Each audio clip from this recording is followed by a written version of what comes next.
Buenos días, que el Señor les bendiga en esta mañana. Espero que estén sintiendo su presencia en nuestras vidas, en nuestros corazones, lo que Él está haciendo, que nos está recordando que su amor es eterno, no cambia. Él es por siempre y para siempre en nuestras vidas. La semana pasada estábamos viendo cómo somos responsables de lo que el Señor nos dejó. Estuvimos mirando de que después de su muerte, de su crucifixión, Él se levantó de la tumba y apareció a muchos. Él resucitó. Y eso es lo que celebramos en Semana Santa. Y si el Señor resucitó, nosotros resucitamos con Él. Por lo tanto, debemos alegrarnos, gozarnos que la vida empezó, la vida eterna, en el momento en que el Señor Jesús resucita. Porque Él venció a la muerte y al que tenía el imperio de la muerte, que es el diablo. ¿Amén? Por lo tanto, por ese sacrificio, nosotros somos revividos espiritualmente delante de Dios. Pero también Él les habló a los discípulos antes de ascender al cielo y Él les dio una tarea. Él les dijo: id por todo el mundo, predicar el Evangelio, y todo aquel que en Él cree, que en Él crea, sea bautizado y se junte y aprenda con los suyos, los discípulos. Mateo 28. Entonces nosotros somos responsables de la iglesia del día de hoy, la iglesia del siglo XXI. Normalmente nosotros como hombres nos abanderizamos porque hemos levantado una bandera y hemos dicho: esta iglesia se llama así. Hay iglesias que son fundantes, que tiene que ver con la historia de la iglesia, que llevan casi 2000 años algunas iglesias en el tiempo. Se ha dado toda una guerra por la iglesia del Señor, y cuando uno mira la historia de la iglesia se va a encontrar que hay muchos hermanos que lucharon por el Evangelio. El Evangelio de Jesucristo, no del Evangelio de los hombres. No es el Evangelio si yo me he visto así o me he visto así, sino que el Evangelio de Cristo es que Jesús fue muerto, crucificado y resucitado. Entonces nosotros, como hijos del Señor, se nos da la encomienda de llevar este Evangelio a toda criatura. Y nosotros nos reunimos, dijimos, que para aprender de Dios, para alabar a Dios, para adorar a Dios, para dar gracias a Dios por todo lo que tenemos, todo lo que granjeamos. Él nos permite todo. Todo. Y aún, a veces lo que hacemos mal. ¿Por qué? Porque Él siempre de lo malo va a sacar lo bueno. ¿Cuál fue la pregunta que hizo nuestra hermana al final? ¿Dónde perdimos a Jesús? En algún momento lo hemos perdido. Todos. Pero en realidad no es que lo perdimos. Sabemos que anda por ahí. Siempre está. El tema es si yo lo quiero ir a buscar. Si voy a esperar un mes, 2 meses, 3 meses. Que se vaya de vacaciones Dios un rato. Está aburrido de mí, así que lo dejo que vaya. ¿Ya? Pero Él está en nosotros, está en la palabra, está en todo lo que Él se mueve. Dijimos que el Señor toma un pasaje allá en Mateo y Él está hablando a los hombres de la ley, los que hacen la enseñanza, y les dice en el verso 33 de Mateo 12, dice: haced el árbol bueno y su fruto bueno es. Hagan el árbol malo y su fruto malo, porque por el fruto se conoce el árbol. Nosotros podemos pensar que lo que nosotros hacemos no tiene consecuencias. En el mundo espiritual hay consecuencias de todo lo que nosotros hacemos. Por eso el Señor un día le dijo a los que estaban escuchando la palabra: los hombres un día darán en cuenta de toda palabra que salió de su boca. Si usted escucha palabras buenas o escucha palabras malas, vamos a dar cuenta de lo que decimos. Entonces, el Señor, a través de su palabra, Él enseña a su iglesia que nosotros debemos plantar árboles buenos. Y eso estuvimos discutiendo la semana pasada, que el Señor quiere comunicar su voluntad. Y Él ha plantado una semilla en nuestros corazones, que es su amor, su bondad, su gracia, su piedad, su misericordia, y Él quiere que esa misma semilla yo la multiplique, porque es la semilla del Señor. Entonces, de acuerdo a los resultados, la iglesia va a tener un crecimiento conforme a la voluntad de Dios. Yo le quiero decir algo. El crecimiento exponencial de las iglesias es gracias a la labor del Espíritu Santo, que lleva al arrepentimiento a las personas. Mi trabajo, su trabajo, es estar en comunión con Dios, y vamos a orar para que mucha gente más sea salva, que venga el conocimiento de la verdad, pero esa es la semilla de Dios. Yo no puedo decir, arrojarme que a causa de mi testimonio la gente se convirtió. No, bajo la semilla que yo estoy mostrando. ¿Me estoy explicando? Entonces, bajo esa mirada, la iglesia tiene que estar enfocada de qué forma yo estoy llevando el Evangelio. Debemos cuestionarnos la raíz de nuestro trabajo, lo dijimos. Si nosotros nos cuestionamos a nosotros mismos, vamos a ver los valores que defendemos. ¿Qué es lo que decimos? ¿Cuáles han sido los modelos y los propósitos que tenemos en la vida? Hay muchos modelos y propósitos llenos en el internet. Sé exitoso, 20 días para esto, 21 días para acá. Incluso los cristianos han agarrado ese modelo, 21 formas de tener comunión con Dios, y dan una serie de cómo hacerlo, pero en realidad el Señor nos dio un solo modelo. Es Él, aprender de Él, conocerle a Él. Y es por eso que nosotros estuvimos viendo que lo que nosotros hemos sembrado, eso es lo que va a pasar en el tiempo. Cada vez que nosotros nos enfrentamos como iglesia a cómo es la iglesia, nosotros tenemos una mirada bastante pequeña. Y decimos, esta iglesia es media triste, esta iglesia es poco alegre, o esta iglesia es muy pequeña, o esta iglesia es misericordiosa, vamos a hablar de la parte positiva, esta iglesia es dadivosa, y le vamos dando un adjetivo calificativo. Y es por eso que el Señor utilizó que el reino de Dios es como un árbol. Y el árbol, dijimos la semana pasada, que tiene raíz, tronco y copa. Y nosotros normalmente, ¿qué es lo que hacemos? Miramos el fruto, la copa, donde están los frutos. Y depende, como estén esos frutos, lo dice, es agradable, yo lo tomaría, yo lo compraría. Entonces, tenemos que revisar nosotros qué semilla yo estoy sembrando, qué semilla el Señor me dio para que yo la multiplicase. Recuerden, a todos los dio una diferente semilla. Y cuando digo a todos, se refiere que en particular yo siento algo de Dios, y usted de repente se va a dar cuenta que hay otro que tiene la misma semilla suya, y hay otro que tiene otra semilla suya, y nos vamos dando cuenta de que a ellos les gusta hacer algo.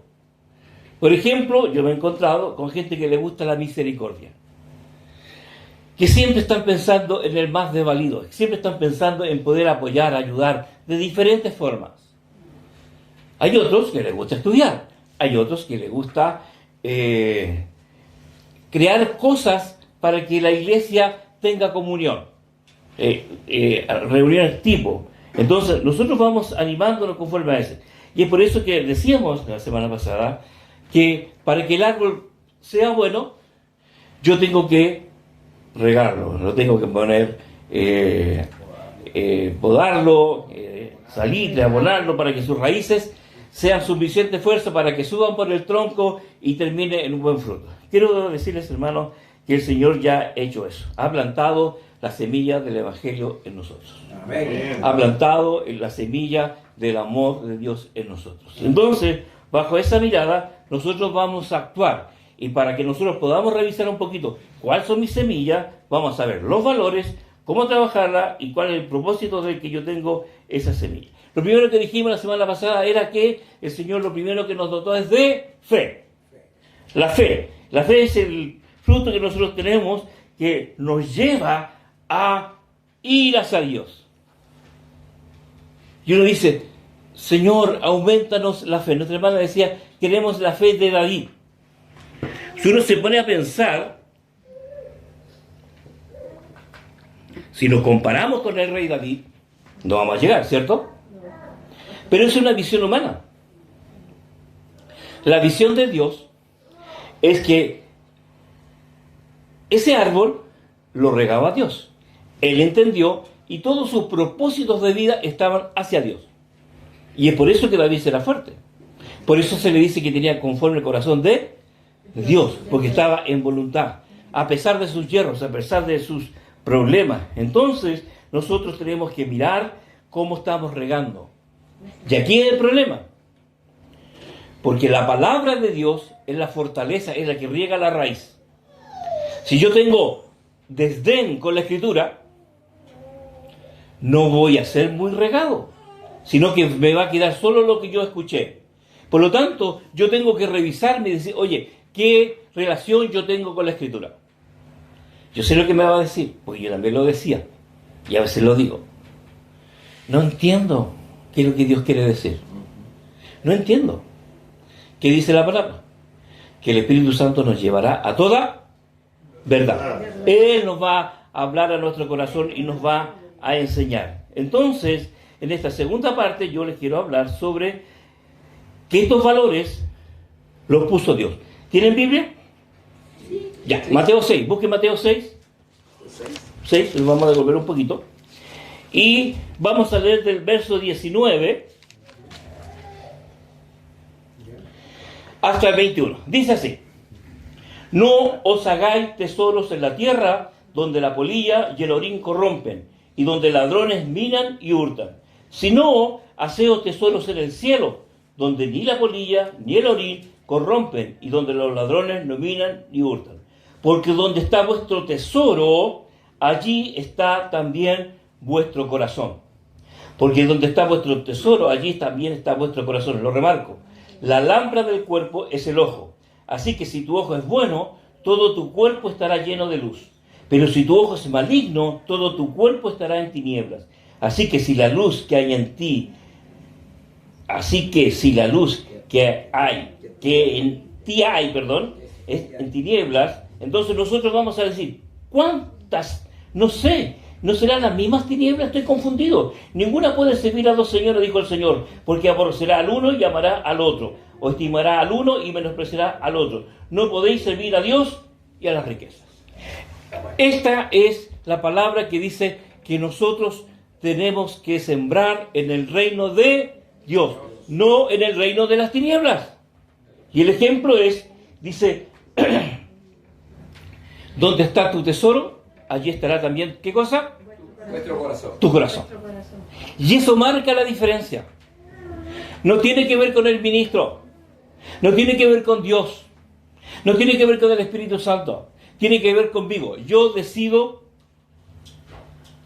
hacer lo que yo quiero hacer. Y me tengo que ser responsable de lo que yo estoy diciendo. ¿Por qué? Porque después yo lloro delante de Dios y digo, Señor, ayúdame, mira, lo que pasa es que yo, tú sabes, me conoces, soy frágil de mente y hago tal cosa. Y el Señor es nuestra nana y nos dice, ya, tranquilo, no te preocupes, todo va a estar bien. Muy bien, todo bien. ¿Sabes dónde está la nana del Señor? En la iglesia. Venimos a la iglesia a llorar, a lamentarnos, a que el Señor me perdone. Le digo cosas, lo engaño, engañoso es el corazón, y bajo eso yo expío culpas. Y digo, Señor, prometo seguirte de ahora en adelante y no me apartaré de ti. Eso es lo que uno dice, siempre. Cuidado. ¿Por qué? Donde está tu tesoro, allí está tu corazón. Entonces, si estoy sembrando algo malo, Dios no lo va a quitar porque Él es Dios, sino que yo tengo que sembrar las cosas buenas. Entonces, ¿de qué manera nosotros vamos valorando lo que nuestras acciones quieren hacer? ¿Dónde están nuestros esfuerzos? ¿Dónde están nuestras habilidades? ¿Dónde están nuestros dineros? Esos son los valores. Si yo le pregunto a usted, ¿qué hizo la semana pasada? ¿Qué es lo que más ocupó el tiempo? Trabajar, la familia, amigos, ver televisión, fútbol, cine, lo que se le ocurra, entretenimiento. Y el domingo toca iglesia. Por fin, toca iglesia, dice los que les gusta la iglesia. ¿A quién le gusta la iglesia de verdad?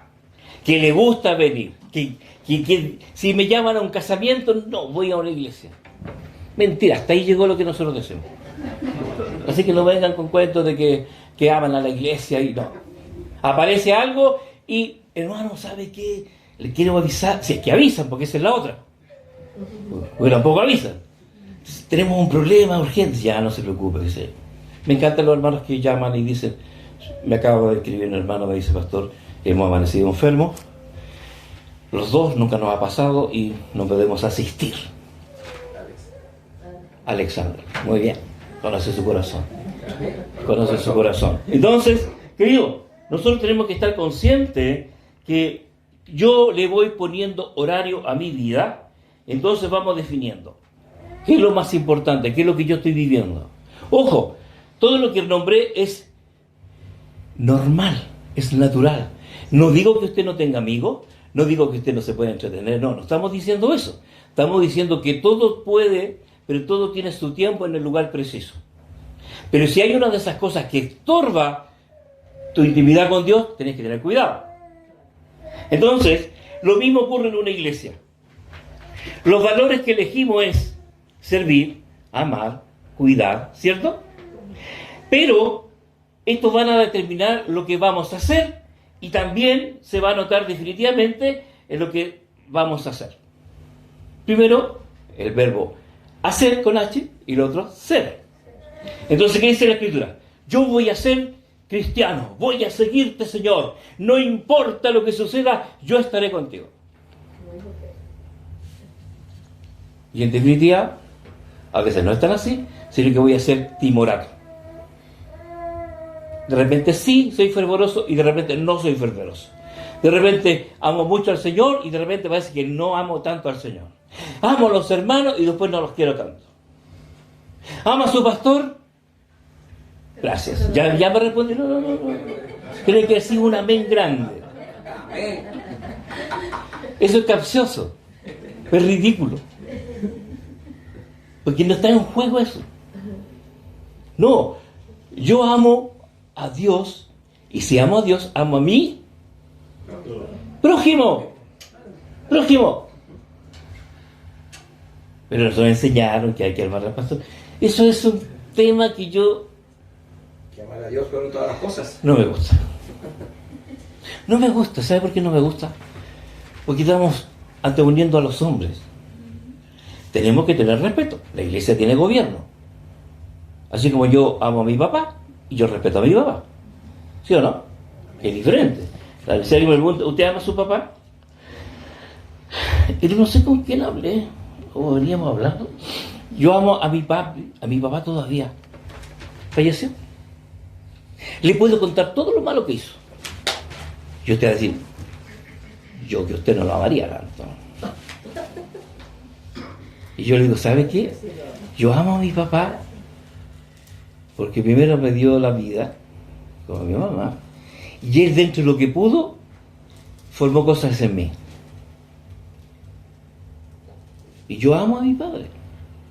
¿Por qué? Porque lo aprendí a amar como hijo. Tuve un buen rato juzgándolo sus hechos. Y lo juzgaba por sus hechos. Y no me di cuenta que estaba metido en un lío mental. Y después que yo lo vi como hombre, su vida, me di cuenta de que hizo mucho conforme. Se fue de casa a los 10 años. 10 años. Una vida terrible. Pero logró fundar una familia. Y tiene muchos defectos, pero también tiene muchas virtudes. ¿Por qué digo esto?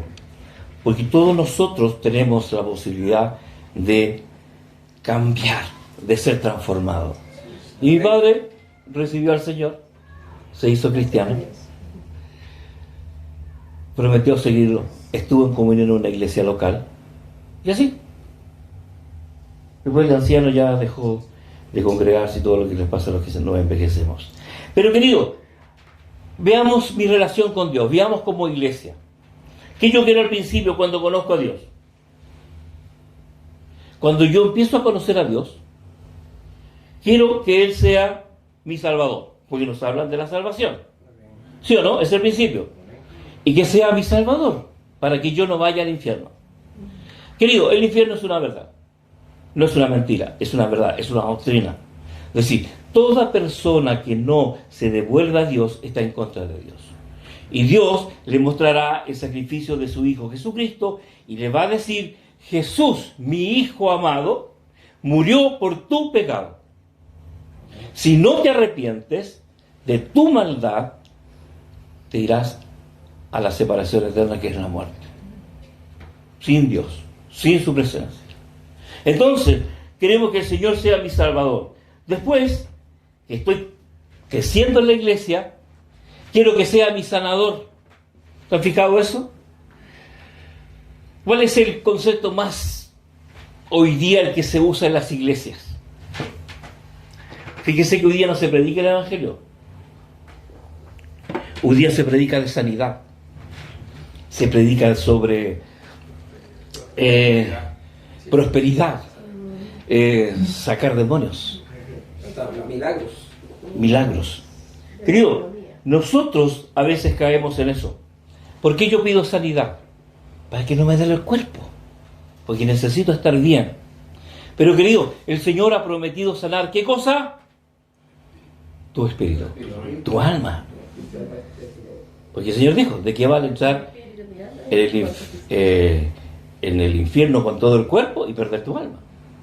Entonces, querido, a veces nosotros decimos: oh Señor, ayúdanos, libértanos, sácanos esto, sé protector para que no haya mal. Oh Señor, todo lo queremos como que si Dios fuese parte de algo que Él tiene que hacer porque Él lo tiene que hacer, porque Él es Dios. Y estamos mal enfocados. La iglesia tiene que estar bien enfocada. ¿Por qué? El centro de Dios es una casa espiritual.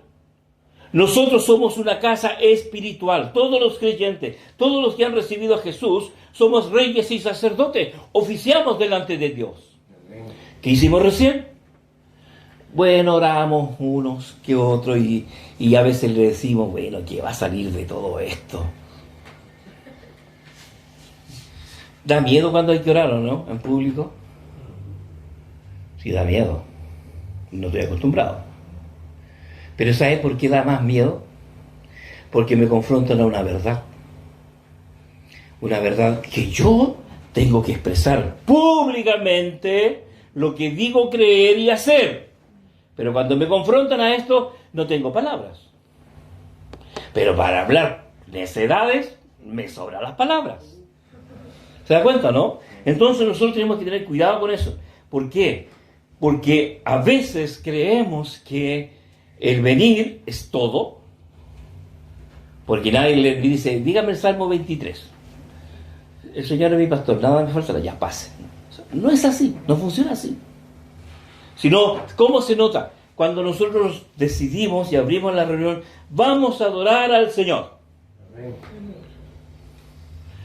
Qué bueno que hayan tipos que canten, digo yo. Porque yo no canto, pero sí leo, sí puedo meditar, sí puedo observar. Entonces, si yo no me uno a la adoración, significa que usted no ha adorado. No es cantar, ojo, adorar no es cantar. Es reconocer quién es el Señor y quién soy yo. Y que le necesito día a día. A veces nosotros se nos piden que tengamos buena alabanza, buenas canciones que lleguen al corazón, que se sienta la presencia de Dios. ¿Sabe qué? Ese es un concepto que se ha dado en el tiempo y nacen nuevos cantores, nuevas letras y hay algunas muy hermosas y no, este me gusta, este no me gusta, qué sé yo. Pero ¿sabe qué hay ahí al medio? Que si bien es cierto, es incorrecto lo que voy a decir, pero es correcto lo que yo creo que Dios está diciendo. Que nosotros en realidad lo que hacemos es cantar para nosotros, para sentirnos bien, para sentirnos contentos. Hoy estuvo linda la alabanza. No me gusta la alabanza. Estoy acostumbrado a otra alabanza. Es verdad. Aquí está mi familia que está acostumbrada a otra alabanza. Y seguramente no le ha gustado ninguna canción. Y yo estoy de acuerdo con usted, no me gusta ninguna canción. Y el otro dice, no, pero ¿cómo, pastor? Si ¿cómo va a decir que está mala la canción? ¿Se da cuenta, no? Como que es para nosotros, porque es bonito. A veces digo, oye, es bonito estar en su presencia. Decimos, oh, lindo la reunión, porque me siento tan contento y tanta paz. Es tan lindo estar en su presencia. Y uno dice, parece que es lo que yo necesito. Querido, esos son sentimientos. ¿Es un sentimiento bueno o es malo? ¿Es bueno o malo? Es bueno porque es normal, pero ojo, usted no viene a la presencia del Señor para sentirse bien. Nosotros venimos a la presencia de Dios porque Él es mi Dios. Él es mi Señor, con cuerpo y alma. ¿Por qué? Porque lo veo actuando aquí, pues en la Biblia, en los Evangelios. Él es el que le decía a la tempestad, calla, enmudece. Él es el que le decía, ven, levántate. Ese es mi Dios, ese es mi Señor. Entonces tenemos que tener cuidado, que a veces nosotros la reunión la hacemos para nosotros, pero cuidado, eso es religioso. Yo no le hago una reunión a nosotros. A ver, hermano, ¿qué canción le gustaría que cantáramos? Tanto. Hermano, ¿qué canción le gustaría que cantáramos? Esta otra. Ya, perfecto. A veces lo hacemos. En algún momento. Está bien, si hay que escuchar a los hermanos también. Pero lo que yo quiero llamar la atención, que lo que el Señor hizo fue transformar nuestros corazones. Y transformemos nuestra vida. Ya compramos la palabra que dice que debemos adorar al Señor en espíritu y en verdad. Si yo no tengo esa clara conciencia de adorar, no he adorado nada, aunque traiga la ofrenda. No es adoración, es reunión. ¿Cuántas veces uno ha venido a reunión pero no ha estado en la adoración? Porque se entretiene con lo que pasa acá, que hay que ir a buscar esto, qué sé yo, un montón de cosas. Todo se puede hacer, pero ojo, pero yo tengo que estar centrado que yo sirvo a mi Dios con todo. ¿Por qué? Porque la semana yo he estado en adoración. Entonces, nosotros tenemos que tener claro que lo que hacemos no es religioso, sino que es temor a Dios. El principio de la sabiduría, ¿qué dice la Escritura? Entonces, ¿qué hacemos? ¿Qué decimos? ¿Cómo nos portamos? ¿Cómo tratamos de no pecar? Me gusta la historia de José. El otro día prendí la televisión en casa y estaban dando la historia de José. Yo dije, oye, los del 7 no tienen nada que hacer para ganar gente, y me ponen historias bíblicas para atrapar a la gente. Ya, y me quedé de nuevo y volví a algo que siempre me gustó cuando es tentado a José por la mujer de Potifar. Ella lo quiere seducir y él dice lo siguiente: no hay nadie más grande que yo en esta casa, y nadie me ha rehusado excepto a ti, pues tú eres su mujer. ¿Cómo entonces iba yo a hacer esta gran maldad y pecar contra Dios? Esta es la frase. ¿Cómo yo voy a hacer gran maldad delante de mi Dios? Como dice el Señor. Entonces, nosotros somos llamados a tener el corazón de José, temer a Dios. Entonces, los valores que nosotros vamos a ver van a marcar nuestro tiempo. Normalmente nosotros vemos una serie de valores en la Escritura y voy a nombrar algunos: amor, fe, esperanza, justicia, verdad, bondad, humildad, compasión, paciencia, perdón, respeto, responsabilidad, sinceridad, honestidad, lealtad, generosidad, caridad, fraternidad, gratitud, alegría, paz, confianza, obediencia, tolerancia, sabiduría, prudencia, laboriosidad, fraternidad y gratitud. En esta tremenda lista, ¿con cuál se identifica?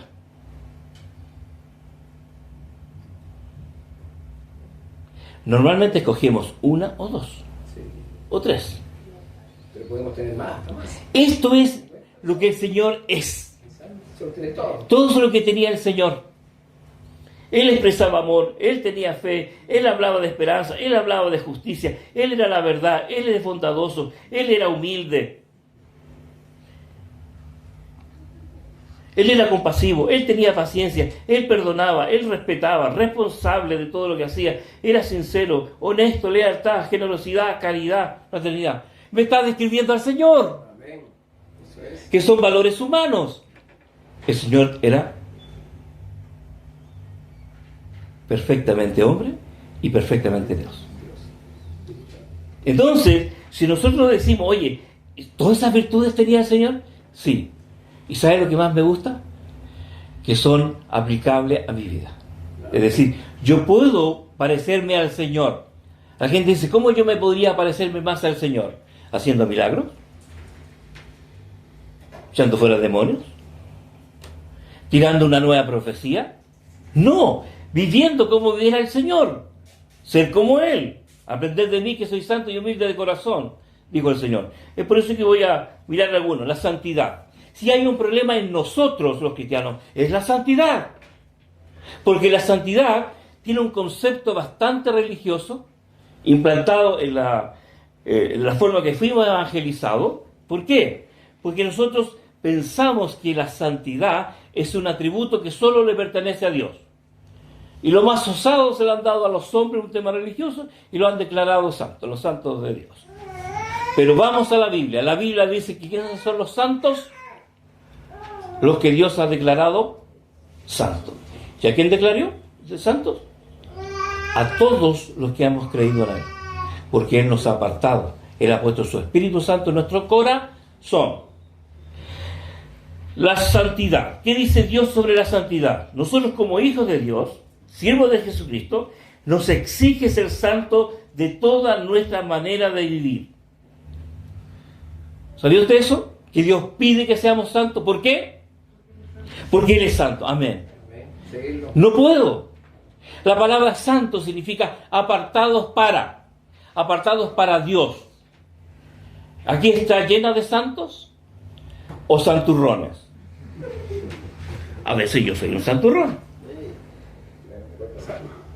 Porque llegamos todos con care santo. Pero el Señor ve todo. Otro concepto, honesto, la honestidad. Hoy lo que se ha perdido. Hoy día estamos plagados de corrupción por doquier. ¿Por qué? Todo es permitido, todo es injusto. Y el Señor nos da este otro valor. ¿Qué dice Él? Ser hombres honestos. Hombres y mujeres nuevos en Cristo. Dios nos ha hecho nueva criatura. Y vamos a aprender los valores de Dios. ¿Se fija? En Romanos dice por ahí, el que antes robaba no robe más. El que hacía tal cosa, deje de hacerlo. Porque ahora vemos lo que es malo. Ahora yo veo el pecado. El Señor me lo declara. Entonces, esta virtud de ser justo tiene que ver con Él. Debemos ser justos. José era un hombre justo. A él se le declaró que José era justo. ¿Se fija? Y los grandes héroes de la Biblia tenían estas virtudes, pero también tenían defectos. Entonces, yo puedo decir, yo puedo ser como José. Amén. Que se guardó en santidad. Y hoy día es un tema transversal al mundo. Hoy día hay un libertinaje absoluto y total. Y tarde o temprano somos nosotros inoculados con esto que no nos damos cuenta y pensamos a creer que no era tan malo lo que Dios declara malo. Así de sencillo. Entonces tenemos que tener cuidado. Hoy día existe libertad de todo lo que hace. Pero si hay algo que pervierte al mundo, cuando hay algo en desenfreno, querido, tenemos que revisar qué es lo que a mí más me llama la atención y si está de acuerdo al corazón de Dios. Y tenemos que cuidar eso. Ser responsable. Nos comprometemos a ser responsables en nuestra vida espiritual, familiar, laboral y ministerial. ¿Por qué? Porque debemos ser ejemplo en la iglesia, en la sociedad. ¿Cuál es el pecado de la iglesia del siglo XXI, XXII, XXIII y XVIII para abajo? De los cristianos. Usted que conoce de cristianos. ¿Cuáles serían los pecados normales de los cristianos? Le pongo pecado porque en realidad para ponerle culpa a algo. Pecador. Ya. ¿Se los nombro? Ya pasó, y usted tiene toda autoridad. Ya. La que más es somos impuntuales. Eso. ¿Sí o no? Sí, sí. ¿Por qué? Porque queremos ser impuntuales. Me da lo mismo. Le voy a contar 2 lucas. Te cuénteme 10 si quiere. No hay cambio, nos transformamos. Creo. Somos citados a tal hora llegas. Porque eso es social, pero también es ministerial. Veníamos conversando acá con los hermanos y dice, ¿qué hora empezamos? Mira, a veces empezamos temprano y a veces esperamos que lleguen los hermanos. Y en Montilla, en su iglesia, ¿cómo están? Andamos por ahí. Igual. Entonces, a veces nosotros queremos decir, oiga, falta este orden aquí, ¿qué sucede? Falta más de amor de Dios. Oye, empecemos por lo básico, ser puntual. Tan sencillo. ¿Usted piensa que eso no tiene valor? Está equivocado. ¿Saben por qué? Porque estamos sujetos a supervisión y evaluación terrenal y sujetos y a supervisión celestial. En lo poco has sido fiel, en lo mucho te pondré. Entra al gozo de tu Señor, dice. Te digo, ¿se da cuenta o no? Que hay cosas que tenemos que cambiar, pero yo sé que está aburrido con lo que le estoy diciendo, lo he escuchado 1000 veces. Bueno, pregúntese si de verdad usted es puntual. Pregúntese cuántos domingos te vienen. Tiene 54 domingos en el calendario. Haga este ejercicio, de aquí para adelante. Y vea cuántos domingos vino. Se va a llevar una sorpresa.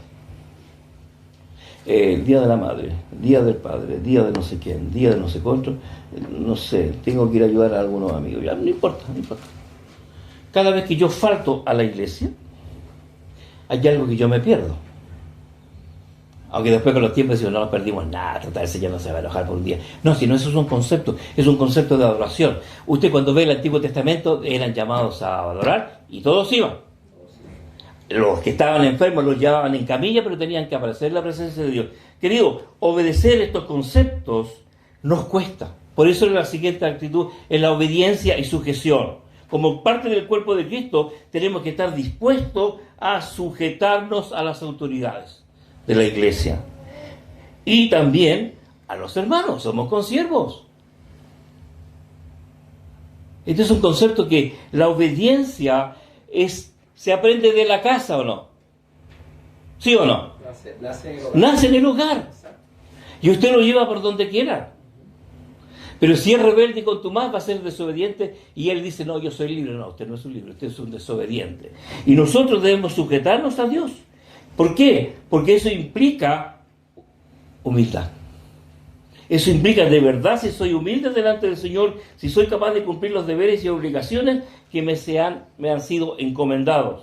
Entonces, la obediencia es una actitud responsable que yo hago en colaboración y participación con los demás hermanos y nos lleva a una mejor convivencia. Tanto como eso. Por eso los ministros dicen, hermanos, lleguen temprano, haga esto, salga con 2 horas antes si le queda lejos su casa. Y si usted vive aquí a 1 cuadra, no me llegue tarde. ¿Te has dado cuenta, no? No estoy hablando de lo que... ¿Quién vive cerca acá? Para culparlos. Ya. Pero cerca estoy hablando de 2 cuadras. Ya. Miren sus rostros y el próximo domingo veamos a ver si ellos van a llegar temprano. Otro concepto importante, la identidad. La identidad, cuando hablamos de identidad, es reconocer y expresar su pertenencia o estar ligado al cuerpo de Cristo, a una iglesia o comunidad que nos acoge. Este es el concepto de identidad. ¿Por qué? Cuando yo digo, nosotros tenemos identidad en Cristo, vamos a expresar que estamos ligados al Señor. Él es mi Señor. Somos uno. Entonces, cuando usted está en la iglesia, tiene que tener identidad en Cristo. Y también donde está congregado. El Señor lo llamó ahí, amén. Amén, está bien. Pero si usted ve ahí cosas que no están pareciéndole bien, hable con su ministro, hable con su pastor. Quizás es usted. Quizás estuvo comiendo algo que le cayó mal y por eso piensa que el culto estuvo malo. Entonces, hable. pero el Señor nos va a dar libertad. Entonces, identificarse en un cuerpo nos involucra que vamos a ser parte de la voluntad de Dios que se está dando. La voluntad de Dios, Él la maneja. Él sabe y cómo está en cada iglesia. Él no dice, mira, los hermanos de allá son mejores que tú. No es así. No funciona así. Mira, allá son 5.000, acá hay 30.000. ¿Cuáles son los mejores? Los de 30.000 decimos hoy día. No, como Dios los hace. Entonces, nosotros tenemos que tener cuidado que la identidad, lo único que nos hace estar seguro que el Señor me ha llamado a hacer bendición en este lugar. ¿Sí o no? Y hay que identificarse. Por eso el bautismo es una señal de identificación con el cuerpo de Cristo. ¿Por qué? Tienen que hacerse responsables de la iglesia y también tienen derechos. Derechos a ser pastoreados, cuidados. A la hora que sea tienen que llamar a su pastor y estar sufriendo insomnio. Y si usted me llama a esa hora es que ahora somos 2, no se preocupe, yo tampoco voy a poderme dormir. No me llame a las 4 de la mañana porque no, yo contesto todo, pero ¿entienden el concepto? Por eso la obediencia implica esto. ¿Sabe qué? Por eso nos cuesta tanto sujetarnos a Dios, porque a Dios usted no lo ve. Si usted no se somete al que ve, ¿cómo se va a someter al que no ve? Entonces, la obediencia es una actitud responsable de usted. Nada más. No culpe a nadie. Hay otro concepto que me gusta mucho que es la lealtad. La lealtad es un concepto que yo me comprometo como una obligación que pacto con alguien. Cuando yo digo voy a ser tu amigo leal, le pregunta el otro, ¿pero de verdad voy a ser mi amigo? Fírmalo. Hasta la muerte. Hoy tenéis 10 lucas que haber vestido y día estuve... Uno duda de esa amistad, ¿sí o no? Cuando es algo económico. Pero si es su amigo, si usted es leal, usted va a prestar las 10 lucas. Sí, la va a prestar. Porque usted cree. ¿Dónde está en tela de juicio? Si el amigo que usted le prestó es leal o no, en devolvérsela. Pero ojo, no importa si no se la devuelve, no es el tema. Que usted dice que es leal. ¿Me estoy explicando? Pero también dice que Dios seamos sabios. No se trata de andar prestando la plata porque yo soy leal. No, seamos sabios. Y que sea el amigo, oye, ¿qué pasó con los 10.000 pesos? ¿Van 3 meses? ¿Qué pasó?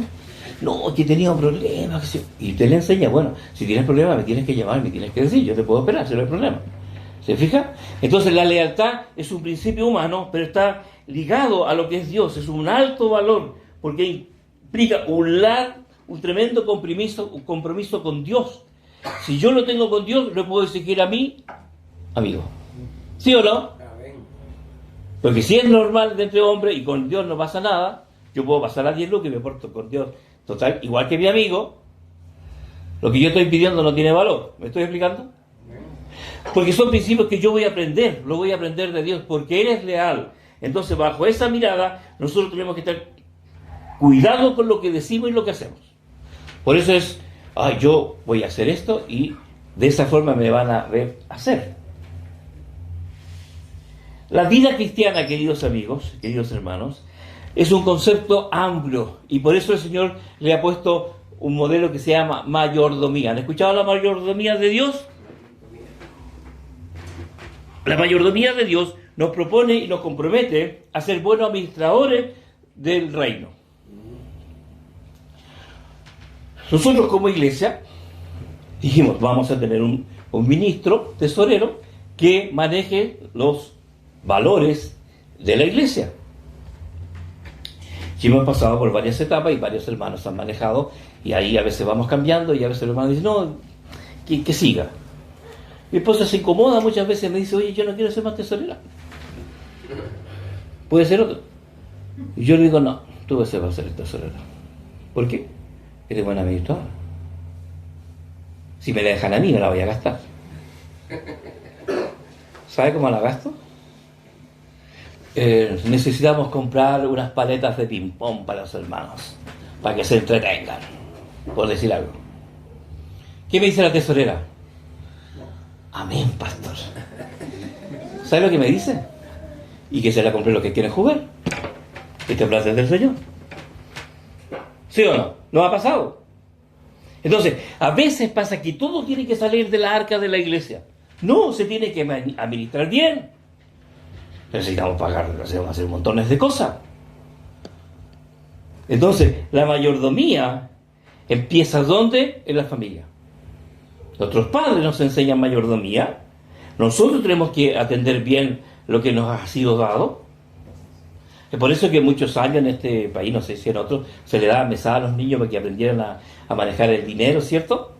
Y después nosotros decíamos, me la gasté, la próxima semana me toca. Y me la gasto de nuevo. En mi hogar pasó eso. Mi hija, Catalina, muy buena administradora, cuidaba el dinero. Mi hijo, muy bueno para gastar el dinero. Derrochador. A su padre. Y le decía a la hija, oye, ¿tenés plata? Sí, ¿cuánto tenés? 5.000 pesos. ¿Me presté 4? Te lo devuelvo cuando el papá me dé la plata. Ya le decía, me le pasaba los 4.000, qué sé yo. Y el papá pagaba todo el cuento de la mamá. Y, oye, devuélvelo. Uy, no sabía nada, la gasté de nuevo. Y mi hija lloraba. Así que un día hice lo siguiente. Vengan los dos, tú le das plata a ella. ¿Cuánto? 4.000. Aquí están tus 4.000. Los pagué automáticos. Pasaron para allá, te quedaste conmigo. Todo. Si no, que se lo iba a pagar. Se pelearon, hoy día son muy buenos hermanos, se aman, se quieren. Y el concepto de mayordomía en la iglesia es súper difícil. ¿Por qué? Porque está basado en lo que el Señor dijo. Amarás al Señor tu Dios con todo tu corazón, con toda tu alma, mente y con toda tu fuerza.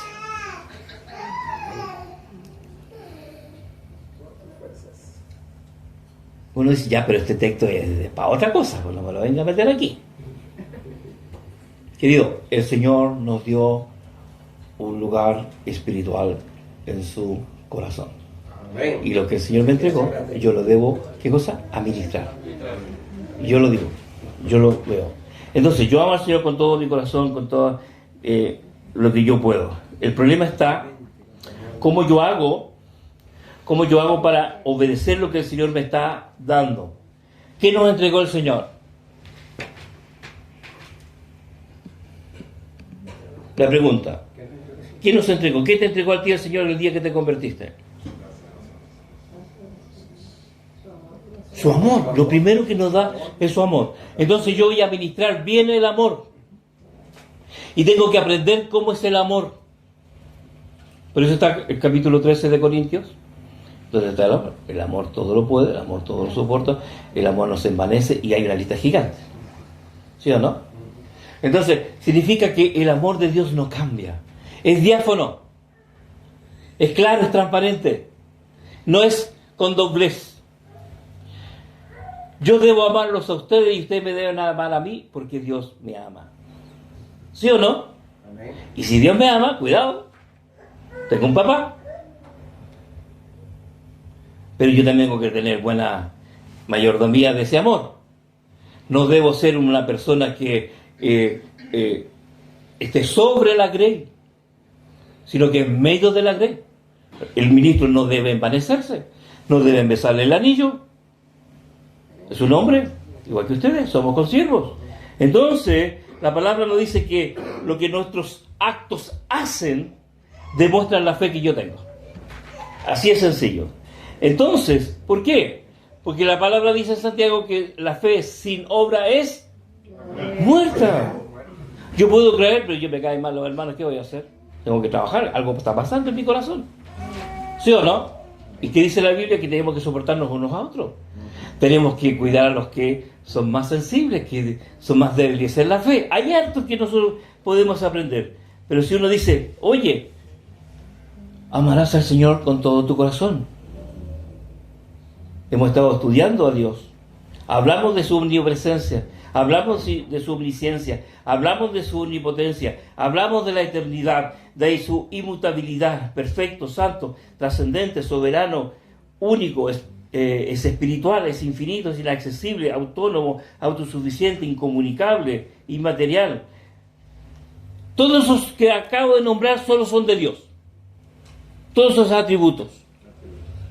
Pero los que Dios quiere comunicar, los que yo voy a aprender, amor, Dios ama a todos los seres humanos, por lo tanto yo debo amarlo. Misericordia, Dios perdona y tiene compasión. Bondad, Dios es amable y generoso. Justicia, Dios es justo y equitativo. Veracidad, Dios es fiel y es honesto. Santo, Dios es puro y santo. Sabiduría, Dios es sabio y conoce todas las cosas. Poder, Dios es poderoso y capaz de hacer cosas maravillosas. Él es bondadoso, Dios es bueno y amable. Gracia, Dios da regalos no merecidos, como la salvación. Él es compasivo, Dios se preocupa por los demás y se conmueve por el sufrimiento de los demás. Él es clemente, suave para la ira. Fiel, paciente, rectitud, equidad, cuidado, perdón, benevolencia, veraz. Él es soberano, Dios es supremo y tiene autoridad sobre todas las cosas. Él es eterno, Dios existe desde siempre. Él es inmutable, Dios no cambia, Él es perfecto. Sus cualidades más hermosas es el Dios de la tierra, del cielo y de la tierra. Es el Dios de la gloria, es el creador, es el Padre, el Rey. Él es pastor. Dios es el buen pastor que cuida de su rebaño. ¿Se da cuenta? Todo eso el Señor nos dejó para que nosotros pusiéramos en marcha el reino de Dios. Todo eso es el reino de Dios. Pero lo confundimos como nosotros ponemos el culto. Si lo ponemos en la mañana, si lo ponemos en la tarde, si ponemos clases, no ponemos clases, si hacemos clases de niños, hacemos clases de mujeres, hacemos reuniones de hombres. Todo eso lo podemos hacer y lo podemos organizar, porque ese es el bien para la comunidad. Pero si Dios no está presente en todo esto, son los religiosos. Absolutamente. Y cuando digo presente, no estoy hablando de quien lo organiza, estoy hablando de lo individual. Cada uno se tiene que hacer responsable. Cada uno. Si la iglesia cita a orar, ¿qué deberá hacer la iglesia? Orar, pues. Si la iglesia dice, hagamos misericordia, vamos a ir a tal lugar, y yo aprendí mucho de un pastor amigo, el amigo de mi esposa, el pastor Guamán, y él en su corazón levantó junto a su esposa la idea de bendecir a todas las mamás una vez al año. ¿Y saben lo que hacían las hermanas? Compraban cosas de bebé, tejían, ajuares completos se repartían. Fue tanto que el gobierno nos copió, decían ellos, en risa, que el gobierno da estos beneficios a las mamás de ahora. Y yo vi eso.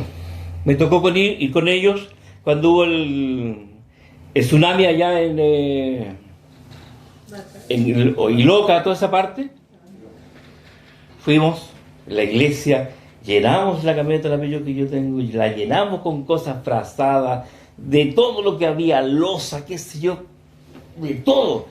Fueron todos los que eran maestros, electricistas, técnicos, levantaron postes caídos, pusieron la electricidad y los bendijeron al mundo. Y después buscaron todas las iglesias que habían sido, se les cayó le ayudaron a construir.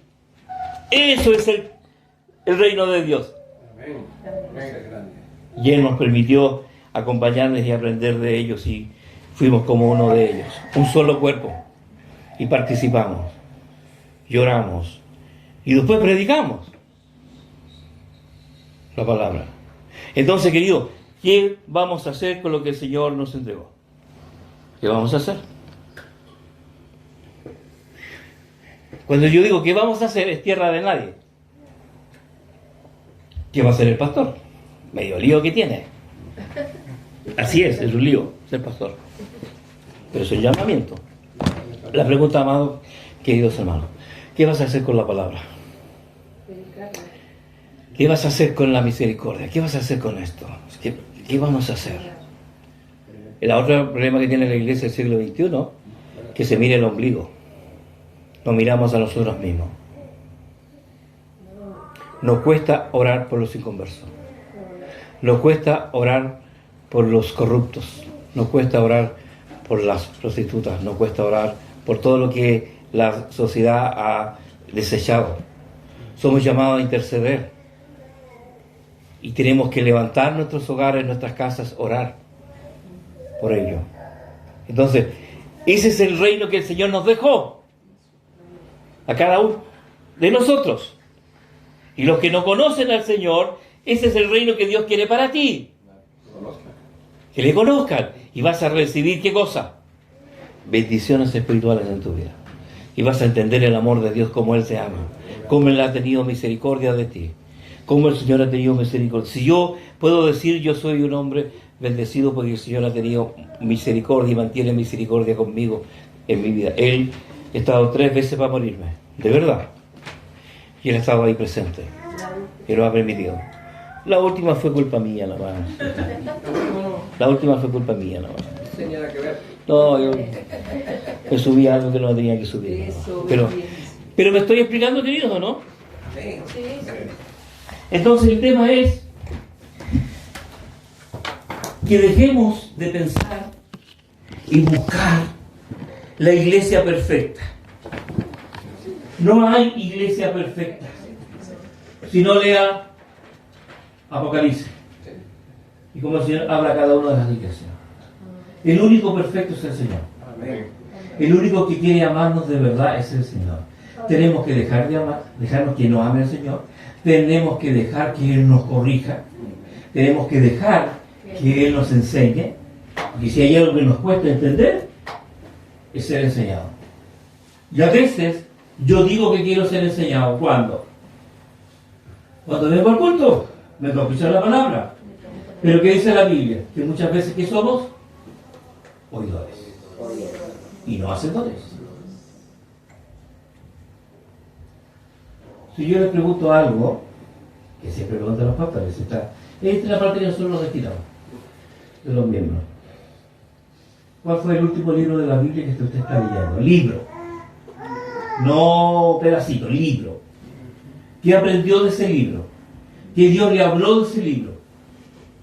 Yo dije una vez, estamos más preocupados a veces de las cartas pastorales y no leemos los evangelios.